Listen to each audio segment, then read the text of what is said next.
Kali ini kita nak bicara soal hutan dan seperti yang anda tahu, Persidangan Perhutanan Malaysia yang ke-19 di mana negeri Pahang menjadi tuan rumah yang diadakan di Hotel Zenith Kuantan Pahang Darul Aman. Saya adalah salah seorang daripada rakyat Pahang ataupun individu yang telah disaman oleh kerajaan negeri kerana isu banjir di Bentong pada 2021.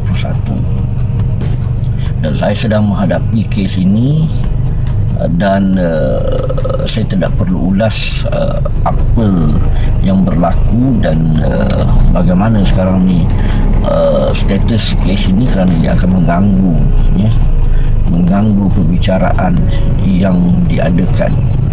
Cuma apa yang saya nak beritahu kepada saudara rakyat Pahang, walaupun saya disaman RM1 juta, bagi saya itu adalah hak kerajaan negeri untuk mempertahankan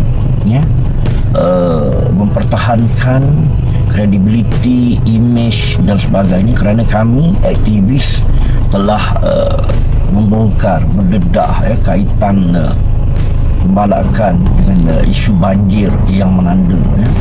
Jadi tugas kami ialah menegur ataupun membongkar apa yang dilihat oleh rakyat, seperti yang diviralkan di media sosial dan sebagainya.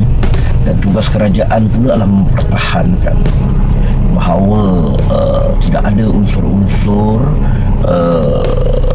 pembalakan di kawasan terbabit dan tuduhan dakwaan itu adalah berunsur fitnah dan sebagainya.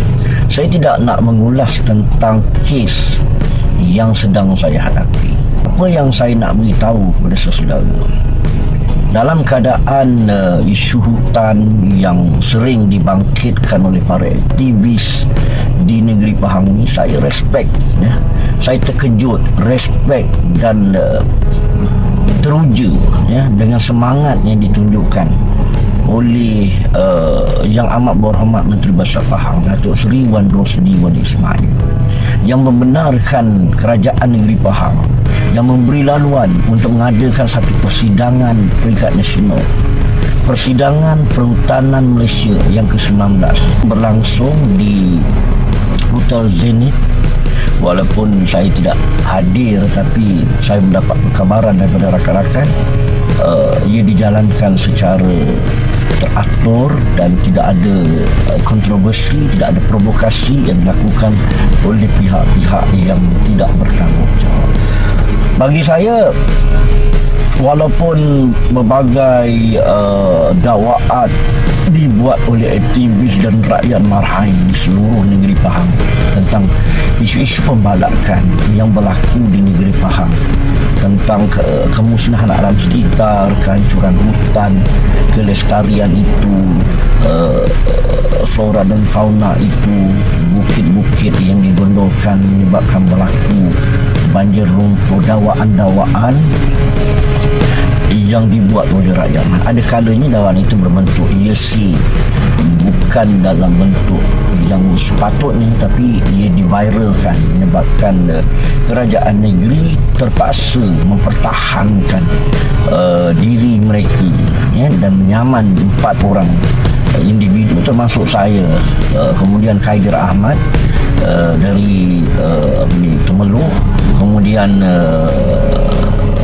Puan Sri Sharifah Sabrina, bekas Presiden PK, kemudian Ahli Parlimen Bentong YB Wontak. Jadi kami di sana dan sedang menghadapan caranya. Tapi saya amat terkejut dengan semangat ataupun jati diri ataupun kekuatan prinsip pimpinan kerajaan negeri. Mereka mengadakan persidangan di negeri Pahang, kemudian melaksanakan beberapa tindakan drastik seperti menubuhkan pasukan elit khas komando yang terdiri pada anak muda bawah 35 tahun untuk menjadi pemantau bagi pihak kerajaan. turun padang pasukan khas, kemudian membuat aktiviti menanam kembali pokok-pokok hutan ini di beberapa kawasan yang telah diceroboh dan sebagainya, kemudian menebang pokok-pokok durian musangking di hutan simpan Batu Talam di Raub, kemudian mengambil tindakan-tindakan yang cukup drastik. Walaupun saya adalah orang yang disaman, saya melihat keberanian kerajaan negeri Pahang pimpinan Datuk Seri Wan Rosdi ini harus dilihat dari sudut yang positif. Ya, sebab saya adalah aktivis bebas, saya tidak terikat dengan mana-mana parti politik dan sebagainya. Pemimpin sebeginilah yang harus disokong oleh rakyat, diberi kepercayaan oleh rakyat. Sebab kalau kita tengok dulu ya, berlaku pencerobohan dan sebagainya, saya tidak nampak tindakan drastik seperti ini. Bahkan saya tidak nampak ada tindakan penebangan semula pokok-pokok yang diceroboh, kemudian penubuhan pasukan elit ni, kemudian penanaman. Saya tidak nampak dalam pentadbiran yang terdahulu di negeri Pahang. Jadi kita melihat ini satu kelainan. Dan orang-orang muda pastinya melihat ini satu tindakan yang baik bagi menjamin kestabilan politik di Pahang. Sebab kadang-kadang ialah para netizen, aktivis yang membuat pendedahan, yang membuat pembongkaran ini, mereka menerima dari satu pihak ke satu pihak yang lain dan kemudian memviralkan. Ialah ini tugas para aktivis ya. Jadi kerajaan negeri ada hak untuk mempertahankan prinsip mempertahankan kredibiliti mereka, dan itu menghargai, maknanya ada checks and balance antara rakyat dengan kerajaan. Bila kita tegur, kerajaan laksanakan tindakan pembetulan untuk menjaga kelestarian alam sekitar negeri Pahang. Dan saya dipahamkan sekarang ni saiz hutan simpan kekal diperbesarkan. Ini satu tindakan yang baik, dan hutan tahan hujan juga turut diperbesarkan.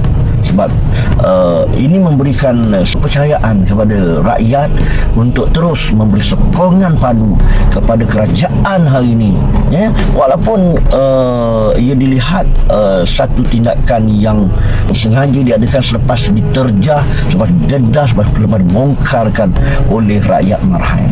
Apapun, saya ucapkan tahniah dan syabas kepada kerajaan negeri Pahang, Jabatan Perhutanan Negeri Pahang, Menteri Besar Pahang, kerana berani mengadakan persidangan perhutanan Malaysia sebelum di negeri ini yang sebelum ini penuh kontroversi, tercetusnya isu banjir, lumpur dan sebagainya. Ini satu anjakan paradigma yang bagus, ini naratif yang baik untuk rakyat melihat sokongan kepada kerajaan itu pada masa-masa ini. Okey, sekadar itu dulu sedikit pandangan peribadi daripada saya tentang isu-isu pembalakan perhutanan ini, dan saya akan terus berhadapan dengan kes saya di mahkamah, insya-Allah.